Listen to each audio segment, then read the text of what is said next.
there's a huge issue happening right now. Yes. China's going nuts by talking about how World War II was actually won by them, basically. Yes.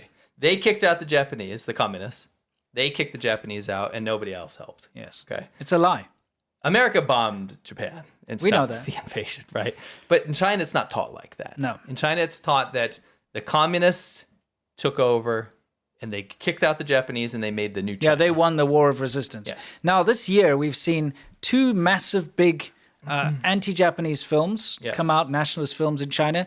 The Nanjing Photo Studio, it's called Dead to Rights in English, and Unit 731, which is obviously focuses on that horrible, like, war atrocities. Yeah. the war atrocities that the Japanese committed, which are true. Yes. But they are very much pushing an anti-Japanese narrative this year, and more than usual by releasing these two. And it's because there's this 80th anniversary of the War of Resistance victory. Yeah. The Communist Party of China had no victory against the Japanese. I don't want to bore you guys with history, but basically Taiwan is where the nationalists fled. There was a civil war. Think of the North and the South in America, that Yes. type of thing. You had a civil war. You had nationalists versus communists. And the communists.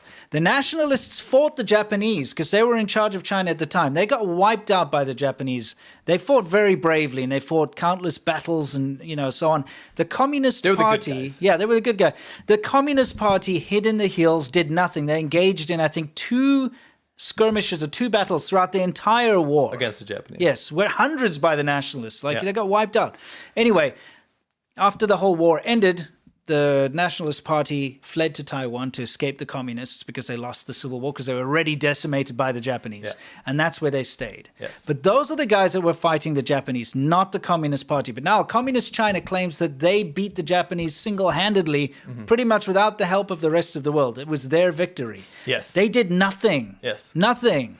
So Taiwan is worried about getting invaded, Yes. obviously, by China because they claim them. And they are like, be careful with this distorted reality, Yes. right? Like, you can believe what you want, but the communists didn't defeat Japan. This is distorted reality. Yes. China claims that they owned Taiwan for all of history, which is not true, No. right? So this distorted history is something Taiwan is warning its citizens about, and China was losing it. Yep. This was a flashpoint for them. They're Yes. like, nonsense, right? Yep. So this is just something I wanted to point out. The anti-Japan rhetoric in China has never been higher. It's terrible. Never been higher. And it's weird because it wasn't that bad last year. Yeah. But it's bad now. It's because of this anniversary. For sure. For sure. Yeah, it's not Obviously, weird. It's actually an not important weird at all. anniversary, yeah. Yeah, good point. That's a good point. Just remember, China did not defeat the Japanese at all. Yes. Pause that real quick. Okay. So this is unprecedented. And this is something that really is going to change the course of history. So we have Kim Jong-un, dictator of North Korea. Yes. We have Putin, dictator of Russia. And we have Xi Jinping, dictator Yes. of China. We have 3 dictators, right? We also have Iran somewhere in the background there. Iran's hanging around there doing something. Yes, but they're definitely Refining uranium or something. Sure. Yeah. They're in the same boat, Sure, right? sure. But basically, Kim Jong-un, Putin, and Xi Jinping are going to be at China's military parade this year. And this is unprecedented because you have a unified effort of dictators coming together to watch one of these like bullshit parades. But it means so much more. It's significant. It's a new axis. It's a new Axis. You know how like we had World War II, we had the Axis and Allies? Yeah. We're looking right now. We have a clear picture of the new Axis. It's actually been named. I'll has show you been a named. map. This is the world. You can actually use this map to figure out who the new world powers are on that side of the world. Mm-hmm. And so the real powers that are the new Axis are now called CRINK. This is in Newsweek. Yes. They are called CRINK. They're called CRINK. That is an interesting name. Now CRINK. leave that there. You gotta I gotta leave the CRINK map up. because I got to explain Okay, it. all right. You see in the hot red? Yes. Those are members of CRINK. You can treat those as the new Axis. Yeah. Okay? China, Russia, Yes. Iran, North Korea. Yes. These are the new Axis. So that's what CRINK stands for. Yes. If we go into global conflict with NATO and the West and America and everything, it's going to be versus CRINK. Okay? I'm going to be honest with you. It doesn't sound very threatening. The countries in the brown, by the way, can you keep moving? Huh? I'm sorry. It's very important. Okay, I shall move back to I the... know you're trying to just make sure that we didn't make up CRINK. We didn't make up CRINK. Yeah, we didn't make up CRINK. This is in Newsweek. You see the brown countries here? Yes, yeah. And again, this brown on the map. Yes. These brown countries here are... It looks like a dark red to me, to be honest. I can't tell from this monitor. Okay, these dark red countries, not the light red countries. Yeah. it's so funny to me. These are the people that are going to the parade, but they aren't like in CRINK. They aren't the actual CRINK countries, right? These countries here are, you can just tell by who they're bordering that they're just bullied into attending this bullshit festival. Exactly. It's like the map is so telling, like psychologically. It's like Mongolia's, they're like, I don't like Russia and I don't like China, but I'm gonna die if I don't. Yeah, exactly. They surround me. You got Kazakhstan, they're like, I guess I gotta go. You know, you have these countries that literally they're just bullied into going. Mongolia is surrounded by CRINK countries. It sucks. Yeah, they're just being surrounded by CRINK. Yeah, exactly. That sucks. So we had to look this up, and CRINK refers to the grouping of China, Russia, Iran, and North Korea.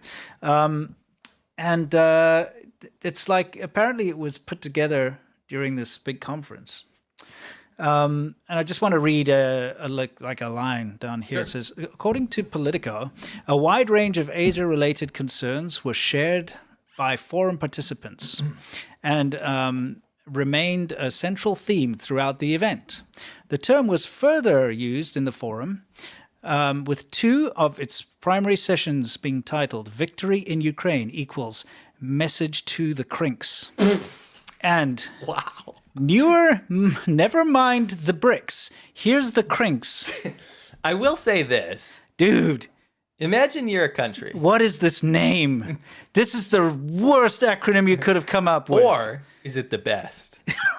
Because I'll tell you why. We can't call them the CRINKs. I'm sorry, but I can't do that.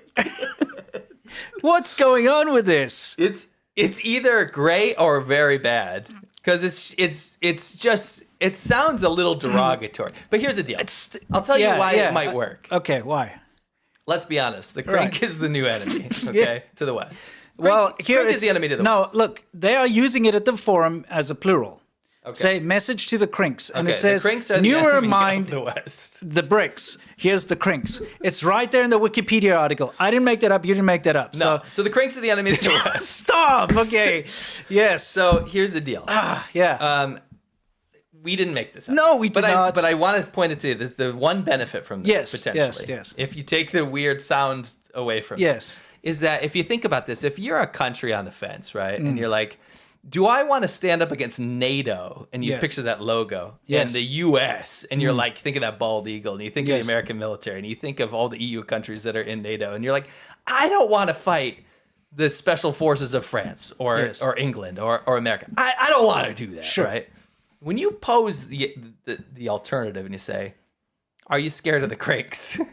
It takes the sting out of this axis. It kind of makes this axis the biggest joke I've ever heard in my entire life. So stupid. Yes. I think we got to move on, dude. Otherwise, something's, something. Sure. Let's just move on. Yeah. Anyway, it's real, by the way. It's real. Yeah. What's this? These are the missiles that apparently are developed to fight to the U.S. that are spotted before the parade. So just a little heads up there. Okay. People like when we show some military stuff. I remember you lift my spirit, with you high is all I'm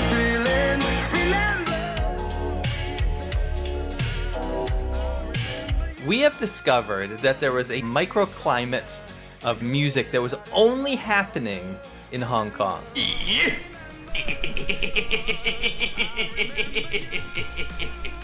So it's basically a sad anthem for Chinese people about getting rejected. And this is actually one of the first songs I ever learned to sing. Mine too.